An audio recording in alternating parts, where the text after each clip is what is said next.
Peace be with you. I'm Brother Jack. I'm Mark. I'm Fernan and this is Usapang Tinapay. Magandang gabi mga katinapay. Praise God! Welcome mga kapatid sa isa na namang episode ng Usapang Tinapay. Ngayong gabi ang pinagdiriwang po natin ay ang 22nd Sunday in Ordinary Time. At ang ating pong first reading ay babasahin po ng ating kapatid na si Gerald. Okay, mga brothers, ang unang pagbasa ay mula sa aklat ni Sirach. Anak, maging mapagkumbaba ka sa pagtupad ng tukulin at mamahalin ka ng malapit sa Diyos.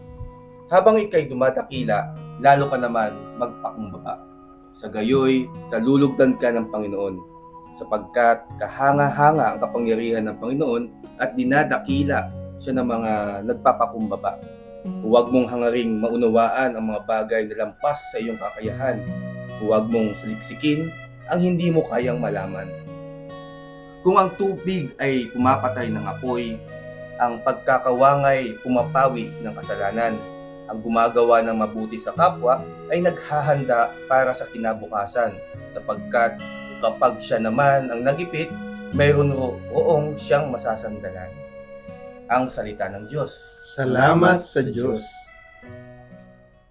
So yun mga kapatid, na pakinggan na natin yung ating first reading mula rin sa aklat ni Sirach. Brother J, Yes, bro. pwede bang pakibigay mo sa amin yung naging reflection mo dito sa pagbasa na to? Oo, bro. Dito sa binasa ko, title pa lang bro na binasa ko, sabi dito, ang kababaang loob. So, lutang na lutang sa binasa natin, sa nadinig natin, yung humility. Yes. Sa unang sabi pa lang na sa verse 17, sa 19, anak, maging magpakumbaba ka. So, para sa akin, ang reflection ito bro, ay para sa lahat na kailangan nating maging humble, magpakumbaba sa isang bagay. Amen. Lahat naman tayo ay may mga tungkulin sa buhay. May tungkulin tayo sa buhay, may mga posisyon tayo sa buhay, at may mga karangyaan tayo sa buhay. Pero yung mga yung sinabi ko, may kapalit ba siya or may reverse ba siyang humility para sa atin? So ano yung ibig ko sabihin? Kung tayo ba ay mayroong mga material na bagay, tayo may karangyaan sa buhay, may mga salapi, material na bagay, may bahay, sasakyan, ginagamit ba din natin itong mga bagay na to sa isang pagtulong sa kapwa? Or baka niyayabang lang din natin to. So, for example, may bagong cellphone, S25. Wow. Oo, Sana all. may unit. Oo. So, yung bang material na bagay na yan, iniyayabang ko ba or ginagamit ko ba iyan sa isang marangal o maayos na bagay? Amen. O maayos na paraan. So, sinasabi dito na dapat sa lahat ng bagay, hindi lang sa material na bagay, miski sa aspeto ng pag-uugali, dapat magkaroon tayo ng pagpakumbaba. Amen. So marami tayong mga nakikita mga brothers or marami tayong kakilala na may mga yung may mga sabihin natin medyo may pagkamataas sa ere. So minsan may nakakasalubong tayo. It's either mga classmate natin nung high school, college, or even sa mga katrabaho natin, mga kapitbahay natin. Minsan nakakaramdam tayo ng galit, naiinis, kasi nga, ganun yung mga kakilala natin, mga nasasalumuhan natin. Pero, ang tinuturo sa atin dito ng ating Panginoon, dapat maging magpakumbaba tayo. Amen. Naalala natin mga kapatid, nung isang linggo, na sabi sa gospel, yung nag-misa nga ako kanina, sabi nung pari doon, ay tunay nga ang nakuuna ay siyang nahuhuli. At yung mga nahuhuli ay nauna. So, saan ba tayo pwesto doon? Doon ba tayo sa nauuna o nahuhuli? So, kaya sinasabi dito sa unang pagbasa, ay maging magpakumbaba tayo. At ang kapangyarihan ng Panginoon is ibibigay sa atin sa grasya ng Panginoon, sa biyaya ng Panginoon, at sa kanyang kaluwalhatian, diyan ka ibibless, diyan tayo ibibless kung tayo marunong magpakumbaba. Amen. Yun lang yung aking na-reflect sa unang pagbasa. Nice. Amen. Good. Amen. Bro, wala pa akong ganun. What? Ganung cellphone. Pero may weapons. What is that?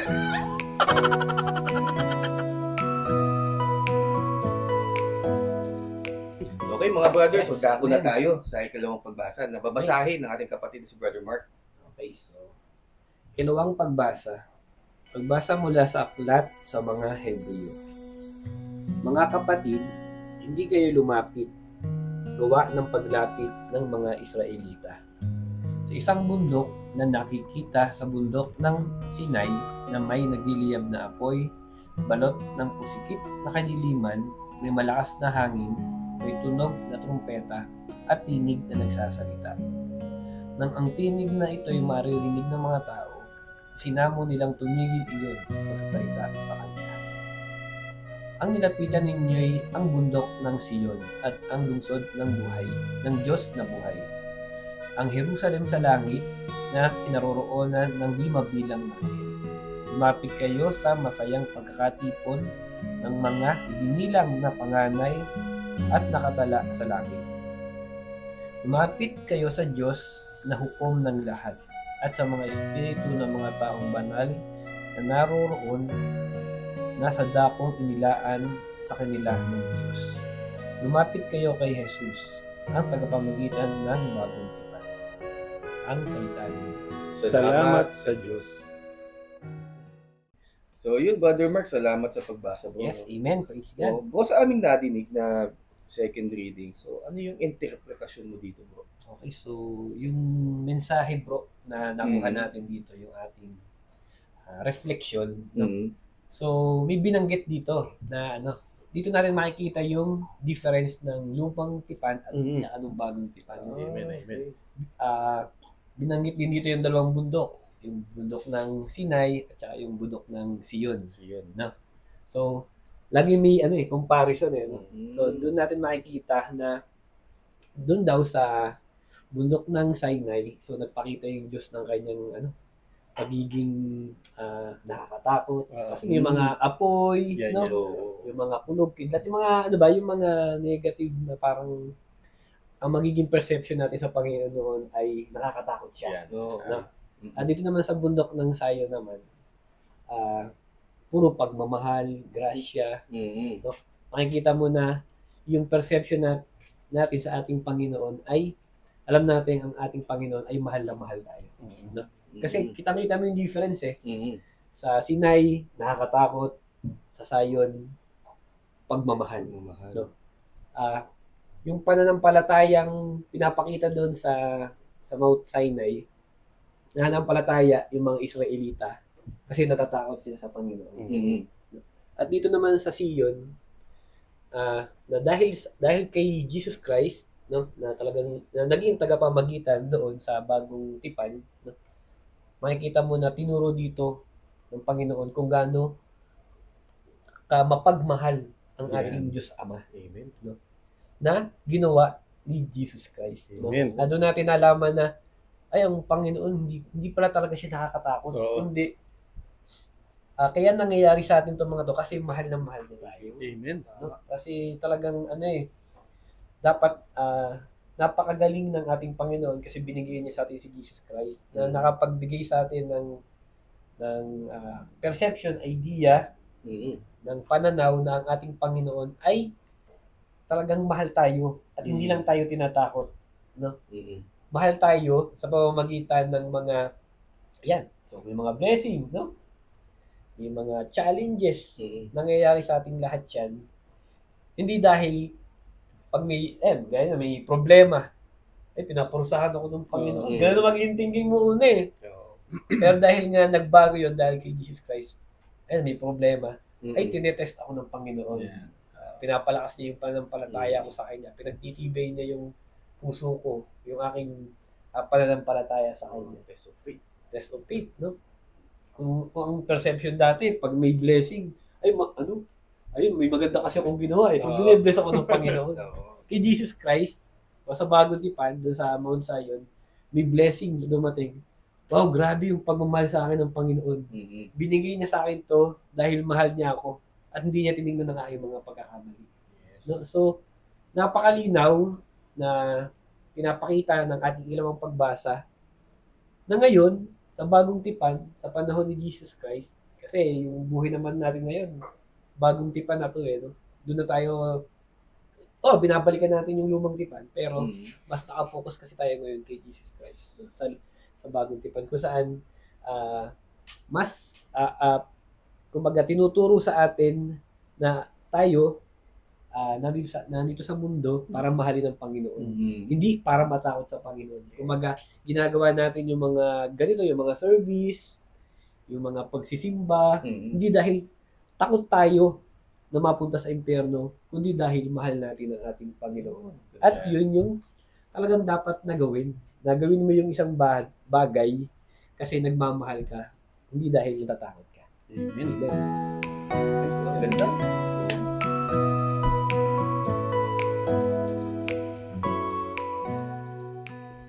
Okay, so yun, ang ganda ng first reading, ang second reading, no, bro. Galing. No? So, ngayon, for sure, mas maganda yung mabuting balita at marami tayong matututunan dito. So, Brother Fernan, makikibasa ng mabuting balita. Ang mabuting balita ng Panginoon ayon kay San Lucas. Papuri sa iyo, Panginoon. Isang araw ng pamamahinga, si Jesus ay inanyayahang kumain sa bahay ng isang pinuno ng mga Pariseo at binabantayan nilang mabuti ang kanyang mga kilos. Napansin ni Jesus na ang pinipili ng mga inaanyayahan ay ang mga upuang nakalaan sa mga piling panauhin. Kaya't sinabi niya ang talinghagang ito. Kapag inanyayahan kanino man sa isang kasalan, huwag mong pipiliin ang tanging upuan. Baka may inanyayahang lalong mas tanyag kaysa sa iyo, at lalapit ang nag-anyaya sa inyong dalawa at sasabihin sa iyo, maaari bang ibigay ninyo ang upuang iyan sa taong ito? Sa gayoy mapapahiya ka at doon malalagay sa pinakaabang upuan. Ang mabuti, kapag naanyayahan ka, doon ka maupo sa pinakaabang upuan, sapagkat paglapit ng nag-anyaya sa iyo, ay kanyang sasabihin, kaibigan, dini ka sa kabisera. Sa gayon, nabigyan ka ng malaking karangalan sa harapan ng mga panauhin, sapagkat ang nagpapakataas ay ibababa, at ang nagpapakababa ay itataas. Sinabi naman ni Jesus sa nag-anyaya sa kanya, kapag naghahanda ka, huwag ang mga kaibigan mo, mga kapatid, mga kamag-anak o mayayamang kapitbahay ang anyayahan mo, sapagkat aanyayahan ka rin nila, at sa gayoy nagantihan ka. Kaya kung ikaw ay maghahanda ng isang malaking salo-salo, ang mga pulubi, mga pingkaw, mga pilay, at mga bulag ang anyayahan mo, hindi sila makakaganti sa iyo at sa gayoy magiging mapalad ka. Gagantihan ka ng Diyos sa muling pagkabuhay ng mga banal. Ang mabuting balita ng Panginoon. Pinupuri ka namin, Panginoong Jesucristo. Okay, so ganda ng mabuting balita, no? Talagang kita mo na kung yung gusto niyang sabihin. Pero syempre, kailangan nating marinig kung ano ba yung mensahe sa iyo, Brother Fernan, ng mabuting balita. Thank you, bro. Syempre, mga kapatid, nung binasa natin yung ating gospel, malinaw na malinaw po na tinuturuan tayo ni Lord na maging humble. Amen. At to do charitable works. Amen. So, yung unang part about humility, yung pangalawang part naman, syempre, how to do charitable works. So, yung isang message pa, no, na kalakip nitong ating gospel, bukod nga dun sa charity and humility, tinuturuan din tayo ni Lord na paano ba maging host, paano ba maging guest. Amen. Ibig sabihin, how to know our place. No? Siyempre sa buhay natin, mga kapatid, nalalagay tayo sa iba't ibang sitwasyon, iba't ibang tungkulin ang napupunta sa atin, iba't ibang role yung ginagampanan natin. So, minsan tayo yung host, minsan tayo naman yung guest. So, yung unang tinuro niyo sa atin, paano maging guest? Ibig sabihin, member ka lang, no? Kasama ka ng nakararami. Yan, ganyan. How to belong among the crowd. Pag tayo po ay kasama ng isang crowd, tayo ay, yun nga, bisita lamang. Kailangan, alam natin kung saan tayo lulugar. Pero, ang the best way pa rin, kahit na alam mo kung ano yung kakayahan mo, ipagpalagay mo pa rin lagi na ikaw ang pinakahuli sa lahat ng nandoon. Ikaw pa rin yung pinakamababa. Okay. Kahit naman na alam mo sa sarili mo kung ano yung meron ka, never mo pa rin yun gagawing batayan kung saan ka nabibilang sa grupo na yun. Amen. Palagi mong iisipin na ikaw ang pinakamababa. Sabi nga ni Lord, kapag ka ikaw ay lumugar ka sa pinakamababang estado, yung host, or sabihin na natin ang Panginoon, no? Siya yung magtataas sa'yo. Amen. Yes. At pag ikaw naman nabigyan ng pagkakataon na ikaw naman yung maging host, so ikaw yung you stand alone among the crowd, no? Ikaw yung namuno, ikaw yung nangangasiwa, no? Ikaw yung nag-imbita sa mga tao. Ang piliin mo naman na pakisalamhuaan ay yung mga tao na hindi makakapagbalik sa iyo ng kabutihan. Amen. Ibig sabihin lang po, huwag po tayong pipili ng mga tao na alam naman natin kaya tayong gantihan. Amen. Siyempre sa buhay natin, no, lagi nating hinahanap yung mga kaibigan. Masakit man tanggapin, no? Pero ang unang pumapasok sa isip natin, naging natural sa atin, kung sino yung nakakapagbigay sa'yo. Di ba? Yun yung unang kinakagaanan mo ng loob. Yung nakakatulong sa'yo.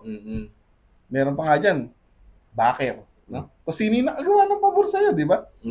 Nung may sakit yung nanay mo, yung tatay mo, yung kapatid mo, sino yung nakatulong sa'yo? Yes. Siyempre, pagka ikaw naghanda or gagawa ka ng isang pagdiriwang, Yes. ang yayayain mo, siyempre, yung mga tao na yun. Pero anong tinuro ng Panginoon sa atin? Kailangan ang uunahin natin yung mga mabababa, yung mga hindi kayang maka-attend sa ganong klaseng pagdiriwang. Yes. Ang ibig sabihin lang po, we have to cater sa mga kapatid natin na walang kakayahan. Ang unahin natin sila, hindi yung mga tao na may kakayahan naman na gumawa ng mga ganon. Hindi natin kailangan tulungan yung tao na hindi naman kailangan ng tulong, no? Ang uunahin natin yung mga walang kakayahan na tulungan yung mga sarili nila. Amen. So ano yung kapalit nun? Siyempre, hindi nila kayang gumanti sa atin. Natural. May mga pagkukulang sila. Si Lord ang gaganti sa atin. Yes. Yes. In that way, magiging totoong mapalad tayo. Kasi yung reward na makukuha natin, sabi nga, no, kasabay nung pagkabuhay ng mga banal. So sa madaling sabi, ang magiging reward natin nasa langit.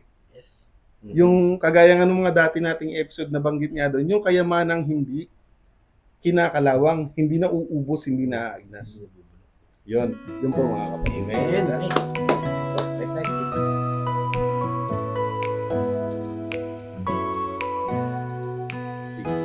Okay, so ang ganda ng mabuting balita, no? Humility at charitable works. No? So, ngayon, Brother Fernando, so nabasa na natin yung first, second reading at ang gospel. So, tingin mo bro, ano ba yung yung connection ng tatlong binasa natin? Okay. So, yung nakita ko pong connection ng tatlong binasa natin, kasi ang reflection po natin sa first reading ay humility. And sa second reading naman, ano yung pinagkaiba ng Old Covenant sa New Covenant, and then dito naman nga, humility rin and charitable works. So, ang nabuo po sa akin na connection ng tatlo, ano yung tamang magiging approach mo sa ating Panginoon? So, nung tinuruan niya tayo ng humility, so, alam natin, kailangan nating magpakumbaba sa harap ng ating Panginoon. Sa second reading naman, tinuro niya naman nga yung pinagkaiba ng dating image ng ating Panginoon sa bagong image na ipinakita niya sa New Covenant. Kasi, hindi tayo dapat matakot sa ating Panginoon eh. Kasi siya yung lumikha sa atin. So, tinuro ni Jesus Christ na ang ating Panginoon, andyan lang siya, approachable siya. Wag kang matakot. Wag kang matakot sa kanya in the sense na ayaw mo nang lumapit sa kanya. Pero kaya naman niya tayo tinuruan ng humility kasi kung minsan, well, actually malimit ang tao ganito, no. Pag sobrang familiar ka na, nagiging bastos ka na, no? Baka naman ang maging dating mo naman ay hindi, okay lang ako kay Lord eh. Kahit na ganito ako, tatanggapin ako nun. Magaling ako, marami akong ginagawang kabutihan, tumutulong ako sa kapwa ko. Kumaga, dahil marami kang ginagawang mabuti, feeling mo naman sobrang okay na okay ka naman sa ating Panginoon. Ang ibig sabihin lang nito mga kapatid, kailangan tama yung paglapit natin kay Lord. Hindi pwede na sa sobrang humble mo, nagiging reluctant ka na lumapit sa Panginoon. Kasi ang iniisip mo, makasalanan ako, hindi ako worthy, sobra akong madumi. Mm-hmm. Hindi po tama yun. Kasi pag pinipigilan ka na ng humility mo na lumapit sa Panginoon, hindi na humility yun. No? Takot na yun. Yun nga yung ayaw niya eh. Nasa sobrang takot natin, ayaw nating lumapit sa Kanya. Hindi naman na dahil nga sobrang feeling mo close kayo ni Lord, nawawala naman yung respeto mo sa Kanya na kumbaga binabaliwala mo na lang siya, ginagamit mo yung pangalan niya in vain, kung ano-ano yung sinasabi mo dahil nga feeling mo close kayo eh. Kailangan po maging alam natin, no, kung ano yung dapat nating kalagyan. Amen. Kung ano yung role mo sa mundong ito, ano yung itinuturo niyo sa iyo. Kapag pinagsama po natin yun, no, yung ating pagmamahal sa Panginoon at yung eagerness natin na makasama siya, na may kalakip na humility, tunay na makakalapit tayo sa Kanya. Na naibibigay pa rin natin sa Kanya yung tamang paggalang. Amen. Pero hindi tayo natatakot sa Kanya to the point na ayaw nating lumapit sa Kanya. Yes. Yun lamang po.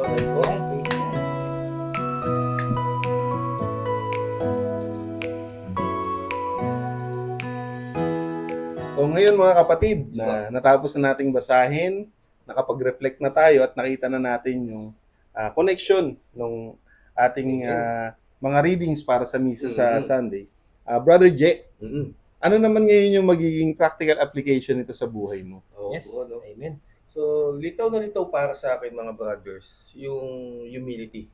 O, sa buhay kasi natin, tulad ng sabi ko kanina, ay marami tayong mga tungkulin sa pamilya, especially sa trabaho din natin. Sa trabaho natin, usually, maganda posisyon natin. Oo, may posisyon tayong nasa rank and file, mas mataas pa sa rank and file, or mas mataas pa sa mataas doon sa may trabaho natin. Pero, wag sana natin na ilagay yung posisyon natin doon sa gawain natin sa labas ng trabaho. Huwag natin siya nadali na sa loob ng bahay, sa serbisyo, kung saan man tayo nagsiservice. Yes. So, halimbawa ako ay isang manager. Manager ako sa isang magandang kumpanya. O, siyempre, magandang posisyon, magandang kita, no? May mga tao. So, siyempre, may authority ka sa mga tao mo. So, pwede mo silang utusan, paggawa sa ganito, paggawaan ng ganito rin. Sana yung pag-utos natin or yung authority natin sa tao, huwag natin dadalhin kung saan man tayo nagsiserve, kung sa bahay man, or sa kung ano man komunidad na meron tayo. O, kasi tandaan natin mga kapatid na ang pinagsisilbihan natin sa trabaho, yung kung sino yung may-ari ng kumpanya. Pero ibang service natin, kung sino pinagsisilbihan natin, kung saan community tayo or sa simbahan. So sana huwag natin dalhin yung posisyon sa service. Amen. So dapat marunong tayo magpakumbaba. Yes. Especially kung nasa trabaho tayo. Yes. Kung may position ka, kasi ang Diyos naman na nagbigay o nagluklok sa'yo sa trabaho na yan. No? So dapat pag pinagkatiwala ng Panginoon na Brother Gerald, ikaw na bahala sa trabahong iyan, bibigyan kita ng mga tao, sana huwag mo masyadong apihin or mga kung ano man. Pero dapat magpakumbaba ka. So, isa nga sa napakinggan ko, Brother Mark, kanina yung misa ako. Di ba yung nakaraang gospel natin, yung makipot na daan. Makipot na daan sa langit. Sabi nga daw ng pari, hindi daw makakapasok doon yung matangkad, matataba. Pero may meaning yun, kasi pag mataba daw, so dapat magbawas ka ng mga kasalanan. So pag matangkad ka naman daw, kaya di ka makapasok, so dapat yumuko ka. Ibig sabihin ng pagyuko, yung magpakumbaba. Amen. So dapat, marunong tayong magpakumbaba sa lahat ng bagay, sa lahat ng aspeto ng buhay. Kaya sobrang ma-apply ko itong humility na ito sa buhay ko. Especially sa aking asawa. Yes. Kailangan ko talaga magpakumbaba sa kanya. Amen. So, sa lahat ng mga lahat ng mga hanas sa buhay. Amen. Praise God. Sa buhay, sa akin, talagang kailangan ko talagang panindigan. So, hindi lang sa aking relasyon sa aking asawa, syempre, ang relasyon ko para sa ating Panginoon. Amen. So, lahat ng mga serbisyo, kailangan lang tayo umuo sa Panginoon. Kasi ang Yes. Panginoon natin ay Yes, Lord. ibibigay lahat. Amen. Oo, at ang reward nga, sabi nyo nga, ay hindi naman talaga dito sa lupa, kundi sa kalangitan. Amen. Amen. Yes. Yes. So, hindi lang bro, yes Lord. Yes, dear. Oo, yes yan. Yes, boss. Okay, Brother Mark, so para sa iyo, so, paano mo siya ma-apply? Okay, so yun sa mga binasa natin, no, binanggit yung talagang yung dalawang bundok, no. So yung Sinai at yung Zion. So para sa akin mga kapatid, mula sa takot na naiisip natin pagdating sa ating Panginoon, kailangan unti-unti mailipat natin siya sa tiwala. Amen. Sa tiwala, no, sa Panginoon, no, na tayo nananampalataya dahil nagtitiwala tayo sa Kanya. Yes. At hindi tayo natatakot, no, kasi napakalaking ginhawa at mas maramdaman natin yung pagmamahal ng Panginoon pag nagtitiwala tayo sa Kanya. Kasi ang hirap nung lagi kang worried, naku, ginagawa kong kasalanan. Ano kayong mangyayari sa susunod? Kasi feeling mo lagi, papurusahan ka ng Panginoon. Ang hirap nun kasi pag ganun yung naging thinking natin, parang lagi na lang tayong matatakot. Ano pa yung susunod nating gagawin? No? Na baka mamaya, simpleng bagay lang, hindi na natin siya magawa kasi natatakot tayo. Mamaya simpleng pagkakamali, baka yun pa yung makapaglayo sa'yo sa Panginoon kasi natatakot ka na sa Kanya. Pero pag inisip natin na ay ang Panginoon ko, mahal na mahal ako, na kahit nagkamali ako, patuloy niya pa rin akong tatanggapin at mamahalin. At ako naman, dahil nakikita ko na sobrang mahal na mahal ako ng ating Panginoon, mahihiya na kasi akong gumawa ng mali. Kasi paulit-ulit lang ako magkakamali. Kasi alam kong tatanggapin naman ng Panginoon. Dapat hindi ganun yung maging thinking natin. Kasi dapat isipin natin lagi na iwasan ko na magkamali. Kasi yung Panginoon ko, yung Panginoon naman natin, parang nakakahiya na. No? Nakakahiya na. Ulit na lang ako nagkakamali. Tapos yung Panginoon natin tanggap ng tanggap.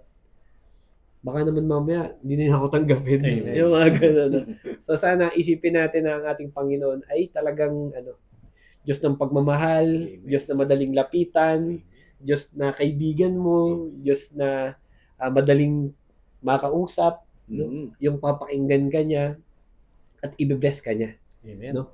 At lagi natin iisipin na ang ating Panginoon ay Panginoon ng grasya. Amen. So yung grasya na na ibibigay niya sa iyo nang walang kapalit.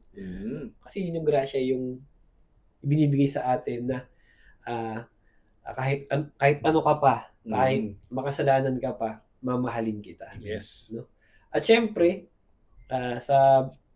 doon kasi, syempre, inilarawan kung paano ba magmahal yung ating Panginoon. Kasi dito sa lumang tipan, para laging may yung pag nagkasala ka, may hindi ka mapapatawad, may parusa. No? Pero dito, sa bagong tipan, ipinakita ng ating Panginoon na pag nagkasala ka, ang Panginoon sobrang mapagpatawad. Sobrang mapagpatawad na papatawarin ka niya. At yung pagpapatawad na yun, kailangan balikan mo ng bagong buhay, ng pagbabagong buhay, no? At tinuturuan tayo ng Panginoon na tayo bilang tao, gayahin natin ang ating Panginoong Jesus na maging mapagpatawad din. Gayahin natin siya, hindi pwedeng si Lord pinapatawad tayo, pero tayo bilang mga tao, yung mga kapatid natin na nagkakasala sa atin, hindi natin mabigyan ng pagkakataon na mahalin ulit tayo kahit nagkasala sila sa atin. No? Kasi napaka-importante na namumuhay tayo ng yung itinuro sa atin ng ating Panginoong Jesucristo ay ina-apply din talaga natin sa ating buhay. Especially yung pagpapatawad. Yeah. Napakahirap gawin, pero kailangan gawin kasi yun ang ginagawa ng ating Panginoon. At sa gayon, mapaparamdam din natin sa ating mga kapatid na ang ating Panginoon ay mapagmahal at Mm. dahil mapagpatawad siya, tayo magiging mapagpatawad. Amen. Amen. Amen. Nice. Ganda. Okay, so dako naman tayo sa application na ibibigay ng ating kapatid na si Brother Fernand. Okay. Yung application naman bro, para sa akin ito, syempre, kalakip naman, humility at paglapit sa Panginoon. No? Well, ang isa pang gustong gawin natin ayon sa ating Panginoon ay tumulong sa kapwa, lalong-lalo na dun sa mga mabababa. Amen. Sabi nga dito kanina, no? Kung ang tubig ay nakamamatay ng apoy, ang paglilimos ay nakapapawi ng kasalanan. So, isipin niyo na lang mga kapatid, kung gaano ka halaga yung pagtulong sa kapwa, no? Nahuhugasan pala nito yung kasalanan natin. Oo nga, no? Grabe. So, kung dati, binabaliwala lang natin to, yung pagtulong sa kapwa, dapat lalo natin tong gawin. Kasi, nabasa na natin no? Self-serving din siya, in a way, no? Kasi, kung ikaw ay makasalanan, kailangan lalo ka pang tumulong. Sino ang tutulungan? Yun nga mga mabababa. Hindi mo tutulungan nga yung mga tao na nakakatulong sa iyo. Kailangan ang piliin natin tulungan yung hindi kayang magbalik sa atin. Amen. Kasi si Lord nga yung bahalang magbalik ng reward sa atin. Yes. At ang isa pang reason kung bakit natin kailangan tumulong sa kapwa, no? Bukod nga dun sa ito ay nakakabawas ng ating mga kasalanan. Ito rin yung role natin dito sa lupa. 'Di ba? Sabi nga kanina dun sa mga nabasa natin, ang isa pang gusto iparating ng ating Panginoon, alamin natin yung role natin dito sa mundo. Sino ba tayo? Yes. No? 'Di ba? Sabi nga sa isang kanta, walang sino man ang nabubuhay para sa sarili lamang. Tayo ay nilikha para sa isa't isa. Yes. No? Magmahalan, mahalin ng isa't isa. Kagaya ng ginawa ng ating Panginoon sa atin. 'Di ba? Hindi naman niya tayo kailangan hindi naman niya kailangan magpakamatay para sa atin. Pero ginawa niya 'yun kasi mahal niya tayo. So ipinapakita lang ng ating Panginoon na siyang Diyos nagsakripisyo ng todo para sa atin. Tayo pang tao lang. Hindi natin 'yun gagawin sa ating mga kapatid na siyang dahilan kung bakit nagpakamatay ang ating Panginoon. Yes. Kapag inuna natin yung sarili natin, tinatalikuran natin ang ating Panginoon. Hindi tayo nagiging humble. Kapag inuna natin yung ating mga kapatid, lalong-lalo na yung mga walang kakayahan para sa sarili nila, pinapakita lang natin na mahal natin ang Panginoon. Amen.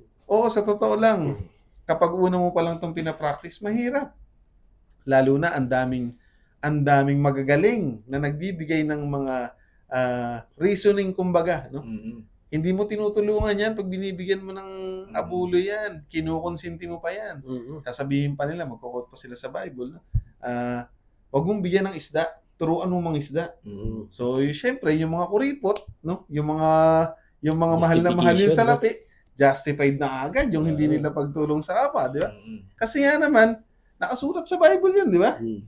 Well, mga kapatid, tandaan po natin, every time na syempre binabasa natin yung Bible, kailangan we read in context. Hindi naman po natin pipilosopohin yung nilalaman ng Bible. Syempre, iba po yung teaching na yun. May specific na pinag-a-applyan yung teaching na yun. Ang tinuturo sa atin ni Lord lagi, unang-una niyang itinuro, humility, di ba? Nung pinanganak siya, pinakita niya kagad humility sa sabsaban. So, ikaw kailangan, alam mo agad sa sarili mo, ang number one mo dapat matutunan, maging humble. Yes. So, ang pagiging humble po, kalakip nun, syempre, alam mo na ikaw ay huli. Una yung kapwa mo. Amen. So, tutulungan natin sila. Ikaw yung may kakayahan Hindi ba dapat magpasalamat tayo na tayo yung tumutulong? Oo. Di ba? Kaysa tayo yung tinutulungan. Yes. Amen. So, yung palang malaking blessing na po yun, mga kapatid. So, syempre, alam ko po, no, madaling sabihin na mahirap gawin. Pero, tandaan po natin, lahat ng bagay, kapag pinagdesisyonan mo para sa Panginoon, tutulungan ka niya. Sabi nga, practice makes perfect. Mag-umpisa ka sa maliit na pagtulong. Unti-unti. Sabi nga nung isang tito natin, di ba?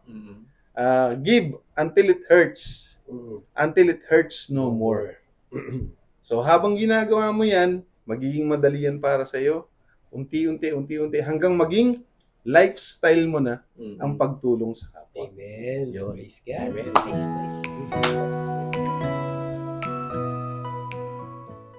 So yun, maraming salamat mga kapatid. Amen. Praise Thank God. you mga bro. Thank you. Episode natin ngayon. Amen.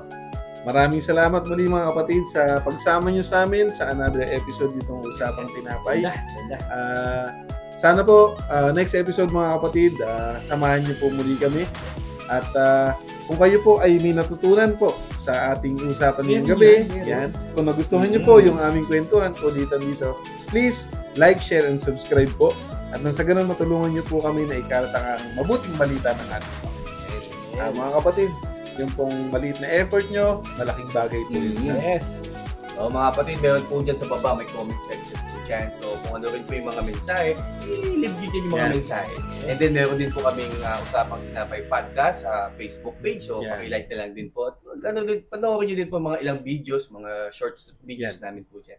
Okay, so galing, no? Oo. Ang dami na naman nating natutunan ngayong gabi, no? Amen. Siyempre, humility, no? Yung pagmamahal ng ating Panginoon na hindi naman pala siya talaga nakatakot, no? At siyempre, yung nauuna ay nahuli at ang nahuli ay nauuna. Amen. So, napakagaling talaga ng ating Panginoon. So, next week, for sure, may bago na naman. At very excited po kami na agawin yung episode para next week. So, kita-kita po ulit tayo next week. Amen. Okay? So, lagi po natin tatandaan Na ang tao ay hindi lamang tinapay na bubuhay. kundi sa bawat salita ng Diyos. Bye!